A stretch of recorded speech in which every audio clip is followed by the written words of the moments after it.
تفضل. نعم. أنا آه، أعتقد تعرف، نشرت سلسلة من المقالات، وفيها حوالي 250 كلمة كردية مأخوذة من قبل العرب، وأصبحت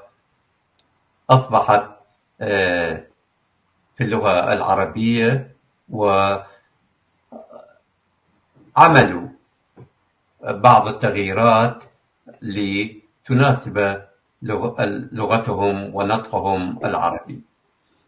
نعم، تفضل. فبالنسبة لهذه، السومريين والكرد يستعملون نفس الشيء للتعبير عن الكثرة. وأيضا صوت النار قرقر أيضا، هذا فرشي مكرر على غرار اللغة السومرية. فحتى العرب يعني أخذوا اسم الله أيضا من اللغة السومرية، وأيضا لها علاقة في تكرار الكلمة للتعبير عن العظمة. فال كان إلههم فكرروا للدلالة على العظمة كما شرحت الآن، فأصبح وأصبح في اللغة العربية الله، للدلالة على عظمة الإله. هناك خاصية لغوية أخرى تربط اللغة السومرية والكردية. مثلا اللغة السومرية كلمة جيشتو، هذه عبارة سومرية، جيشتو، التي ترجمتها الحرفية هي ذو أذن جيدة. تستعمل اللغة الكردية نفس الصياغة، مثل دست ليها القرتين يعني يد من الأعلى، ولكن يعني تعني رفع اليد من الشيء إلى الأعلى، معناه ترك. دست ليها القرتين معناه واحد يترك الشيء. لكن نستعمل لهذه الكلمة دست يعني يد، هالقرتين نرفع اليد عن الشيء يعني نتركه. والسومريين كانوا يستعملون نفس التعبير الكردي. مثال آخر، الكرد يقولون چاو لپوشین. چاو يعني عين، بوشين يعني غطاء، نغطي العين، التي ترجمتها الحرفية غمض العين منه، والتي تعني باللغة الكردية إهمال، يعني نغمض عيننا حتى لا نرى الشيء. وأيضا كلمة دست بسر، لحد الآن نحن نقول فلان دست بسر. دست يعني يد، وبسر سر يعني الرأس، فدست بسر يعني واضع يديه على الرأس. وهذا نقول فلان دست بسر يعني أسير، فلان أسير، التي ترجمته الحرفية على اليد على الرأس، والتي تعني أسير أو إنسان لا حول ولا قوة له. هذا يذكره الدكتور جمال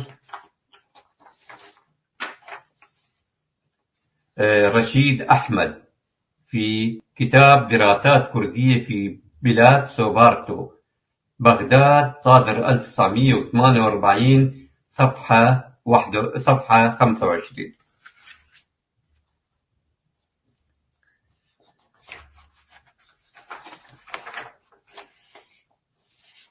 فالكلمة الكردية متأتية كما قلت من رفع الأسير يديه إلى الأعلى عند استسلامه في الحرب.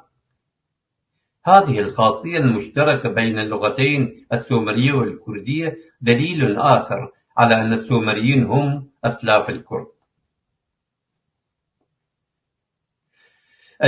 وجدت كلمة مقطعية سومرية هي دا كار دا أوما التي وجدت على مدرجات معهد سومري يرجع تاريخه إلى 2000 قبل الميلاد.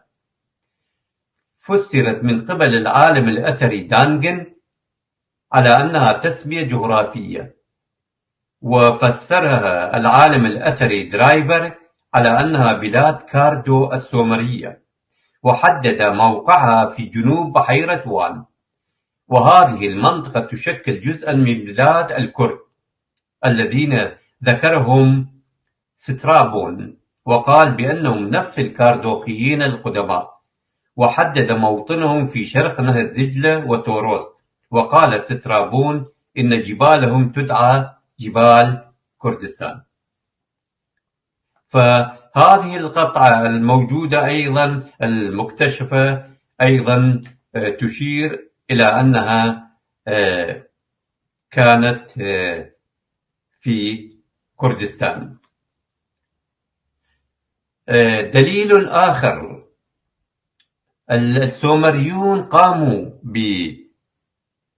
ببناء معابدهم على مرتفعات، مناطق مرتفعة، وهذا أيضا دليل حتى لما انتقلوا إلى جنوب بلاد ميزوبوتاميا اشتاقوا إلى جبال كردستان، ولذلك قاموا ببناء معابد تسمى زقورات حتى يكونون جبال كردستان في جنوب بلاد ما بين النهرين. هذه أيضا دليل آخر على هذه. وأيضا كانوا يرسمون داخل معابدهم صور أشجار وحيوانات جبلية كالوعل والماعز على الأختام الأسطوانية التي كانوا يصنعونها.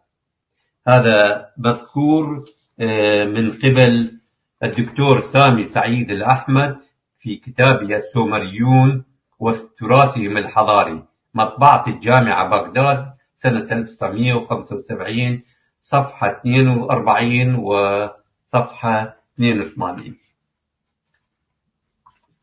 فحتى وجدوا صور لحيوانات جبلية وأشجار السرو والصنوبر الجبلية، وهذا دليل آخر على كردية السومريين.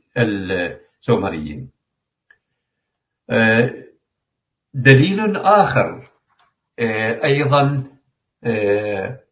السومريون بنوا ممالك المدن، يعني كل مدينة كانت هي مملكة بذاتها، وهذه أيضا نابعة من خلفيتهم الجبلية، حيث في الكردستان ذات طبيعة جبلية كانت تعزل السكان من منطقة عن منطقة أخرى.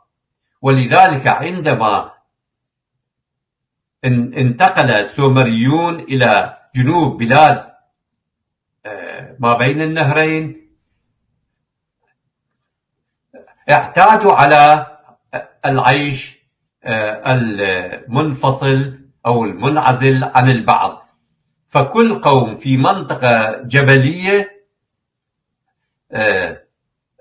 أسست مملكة في مدينة معينة، لم يتوحدوا، لم يؤسسوا دولة واحدة. فكما كانوا في كردستان الجبال تعزلهم عن البعض، عندما انتقلوا إلى بلاد ميزوبوتاميا أيضا نفس الأقوام انعزلوا عن البعض، وكل قوم أسس مملكة في مدينة معينة. فأيضا لهذا السبب لحد الآن أيضا هذا أحد الأسباب الرئيسية لعدم استطاعة الكرد تأسيس دولة لهم، حيث لحد الآن هذه الثقافة باقية عند الشعب الكردي. فكل عشيرة، كل قبيلة، كل قوم في منطقة معينة يريدون الاستقلالية، وأيضا كسكان الجبال، حيث كانوا أحرار في الجبال مع مراعيهم مع زراعتهم. لذلك نرى الكردي لحد الآن يحب الاستقلالية والحرية، ولا يأتمر بأوامر زعمائه، على باستمرار يتمرد. وعلى هذا ودليل أو انعكاس لهذه الظاهرة نرى انشقاق الأحزاب الكردية باستمرار. واحد لا يقبل الثاني، ولا يقبل أوامر الثاني، ولا يقبل رأي الآخر. مرضنا قديم.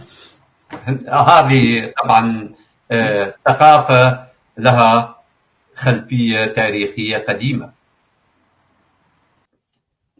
أيضا دليل آخر على كون السومريين أسلاف الكرد، فتبين لبعض العلماء هناك تشابه بين فخار سومر وفخار حضارة غوزانا الأقدم في كردستان. فحيث الفخار الذي صنعه السومريون يشبه تماما الفخار الذي كان يصنع في حضارة غوزانا، بالإضافة إلى صور للماعز الجبلي والغزال ذو القرون التي وجدت في المواقع السومرية، وهي حيوانات تعيش في جبال كردستان. وحتى أن بعض العلماء يقولون أن كثير من أسماء المدن السومرية هي ليست مفردات سومرية، وإنما سومرية. فمثلا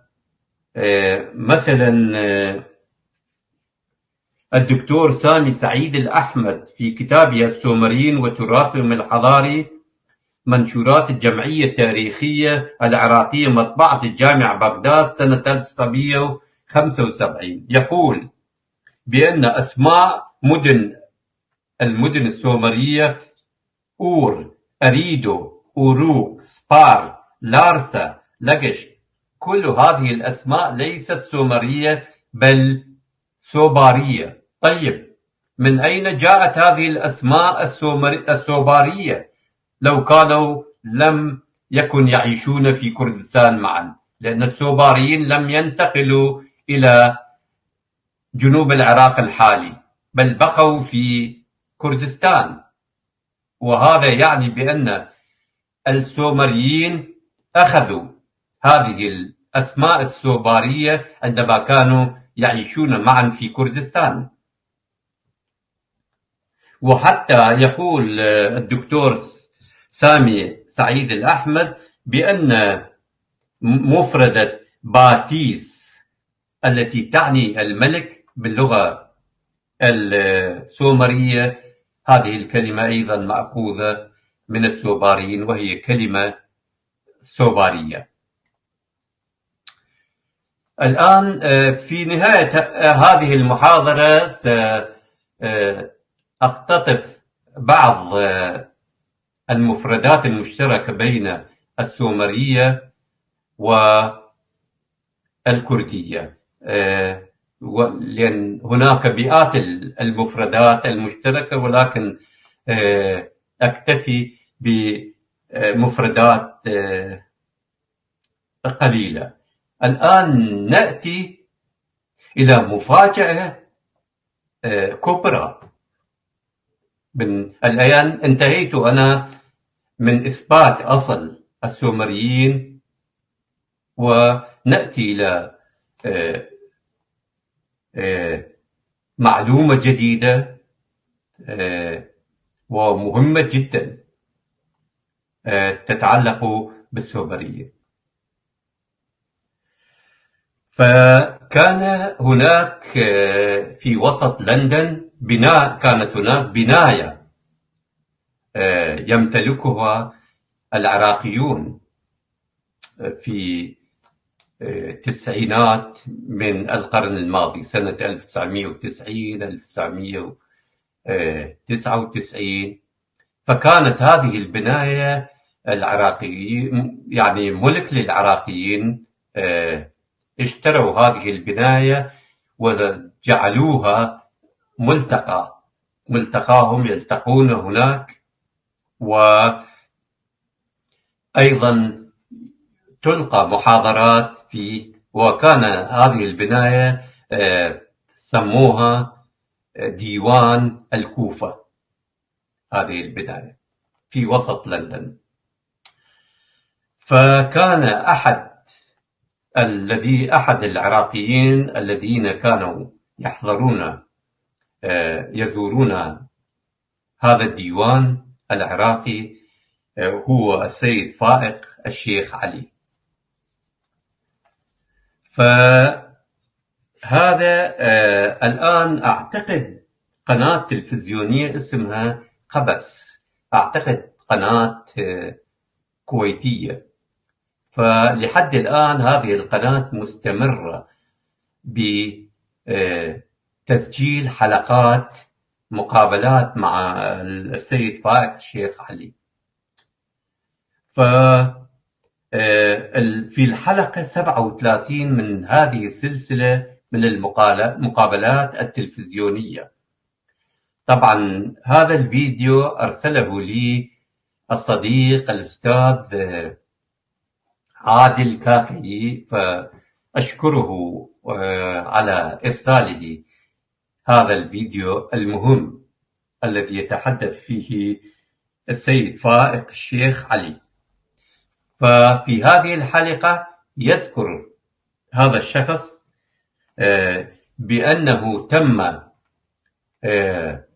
إلقاء محاضرة في ديوان الكوفة من قبل العالم المصري أوكاشا الدالي، عالم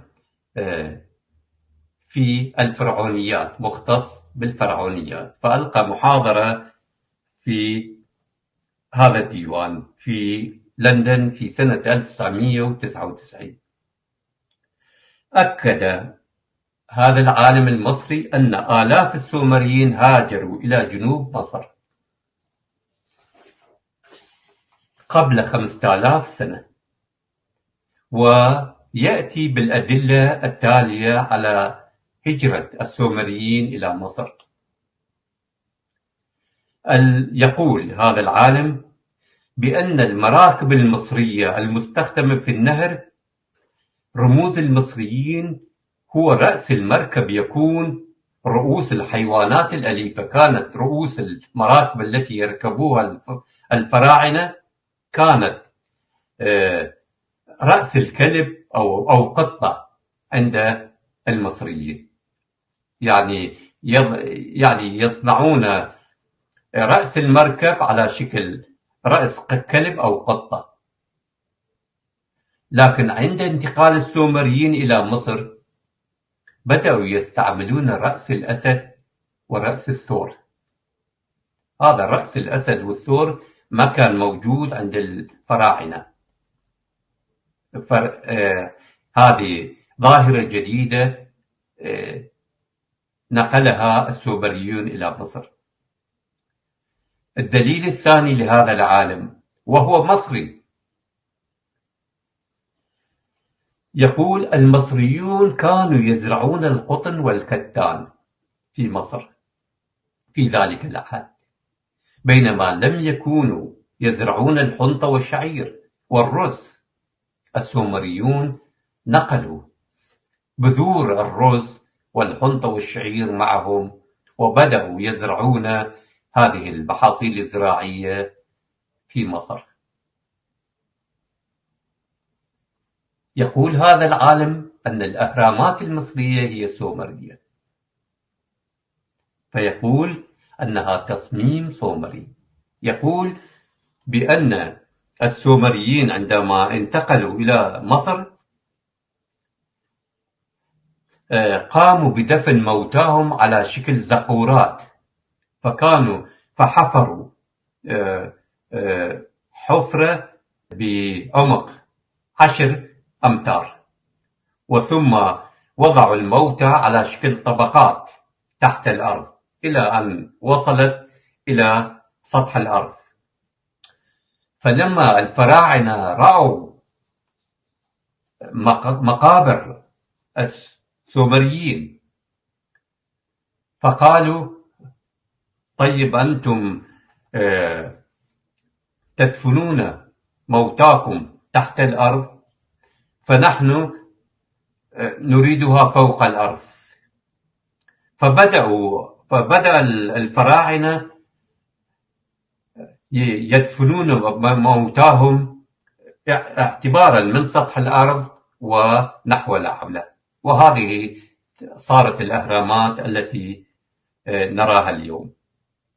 فإذا فكرة الأهرامات مأخوذة من السومريين، حيث أن السومريين الحضارة السومرية سبقت الحضارة الفرعونية بحوالي 1000 سنة.